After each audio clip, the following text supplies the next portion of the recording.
Су ресурстары маркетинг жауапкершілігі шектеулі серіктестігіне қонаққа бұл жолы қаладағы бірнеше мектептердің химия биология пәнінің мұғалімдері келді.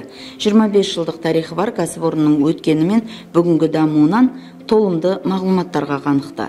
Кәсіпорынның осыдан 5 жыл бұрын ашылған мұражайында 1951 жылы сол уақыттағы облыс орталығы болған Шымкентте су арнасын құру жөніндегі бұйрық құжатынан бастап алғашқы құбырлар, насостар мен басқа да жабдықтар арасында көпшілікке қызық. Бүгінде миллионнан астам халқы бар қала халқын таза, дәмді сумен қамту ісі жай ғана суды тартып бере салатын тірлік еместігіне ұстаздардың көзі жетті.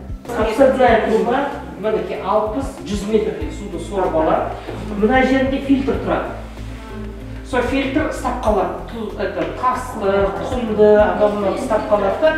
Одан кейін су көтерілгеннен водоводқа келеді. Водоводтан су насосная станция қара су второго подъема осы жерге келеді. Осы жерде полностью суымызды заластырамыз. Одан кейін ары қарай қалаға кетеді. Заластырып біз 2004-тен бастап хлорды мүлкіп алып тастадық.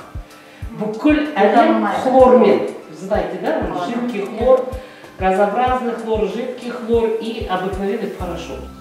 Химия биология пәндерінің ұстаздары су құрамы мен оны зарарсыздандыруға қатысты сауалдарға жауап алды. Және осы тақырыптар бойынша жоғары сынып оқушыларының ғылыми жұмысын кәсіпорын негізінде практикалық дәрістермен, зертханалық сабақтармен толықтыру жөнінде ұсыныс жасады. Бұл бағытта Дарын мектеп лицейінің тәжірибесі мол. Сондықтан аталған жұмыстар жалғасын табады. Мұғалімдер шайынды суды тазарту кешенінің жұмысына қатысты да мәліметтер алды.